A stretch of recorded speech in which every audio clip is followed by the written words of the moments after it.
요즘 강한 햇볕에 자외선 차단제나 선글라스 꺼낸 분들 많으시죠?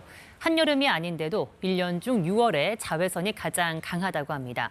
자외선의 위험성과 피부 건강을 지키는 법, 친절한 뉴스에서 전해드립니다. 김세희 기자입니다. 맑은 날씨가 이어지면서 햇볕도 강해지고 있습니다. 양산을 들고 선글라스를 쓴 사람들도 늘고 있는데요. 자외선을 피하기 위해서겠죠.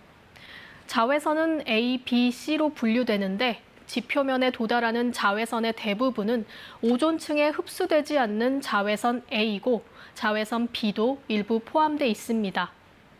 노화 자외선으로 불리는 자외선 A는 피부 표피를 뚫고 진피층까지 흡수돼 잡티를 만드는 등 주름과 노화의 원인이 됩니다.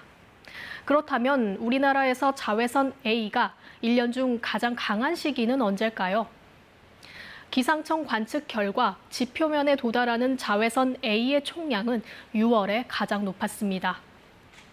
자외선 지수는 일반적으로 연중 태양빛이 가장 강한 여름철에 높게 나타나는데요. 그런데 우리나라의 경우에는 여름철에 비가 많이 오는 계절적 특성을 가지고 있죠. 구름이 많아지게 되면 자외선이 구름에 가로막히게 되는 차폐 효과가 커지게 됩니다. 지표에 도달하는 자외선 양은 줄어들게 되죠. 그렇기 때문에 맑은 날이 많은 6월에 올 평균이 더 높게 나타나기도 합니다.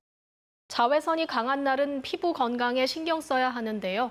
자외선이 피부 유전자를 변형시켜 피부암의 위험을 높일 수 있기 때문입니다. 피부 세포에 따라서 이제 발생할 수 있는 암 종류가 여러 가지가 있는데 대개는 이제 초기에 발견을 해서 이제 수술적 치료를 하게 되면은 굉장히 이제 100%에 가까운 완치율을 보이고 있기 때문에 큰 걱정을 하시지는 않으셔도 되겠지만 일단 악석 흑색종 같은 경우는 임파선이나 이제 다른 장기로도 전이가 많기 때문에 전이가 있는 경우에는 생존율이 굉장히 낮기 때문에 조기에 발견해서 치료하는 것이 중요하겠습니다.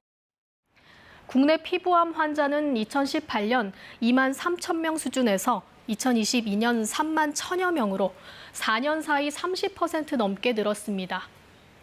특히 국내 피부암 환자 10명 가운데 8명 가까이는 60대 이상 고령층이었습니다. 오랜 기간 자외선에 노출된 데다 노화로 피부가 약해져 있어 자외선에 더 취약하기 때문입니다.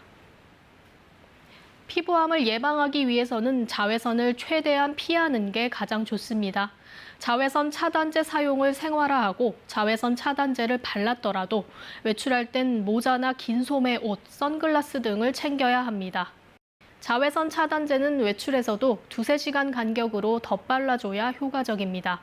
성인 얼굴 기준으로 검지 한두 마디 정도를 짜서 바르는 게 좋습니다. 만약 지난해 쓰고 남은 자외선 차단제를 다시 꺼내 바른다면 사용기한이 남았더라도 색이 변했거나 묽어지고 이상한 냄새가 나진 않는지 확인한 뒤 사용하는 게 안전합니다. KBS 뉴스 김세희입니다.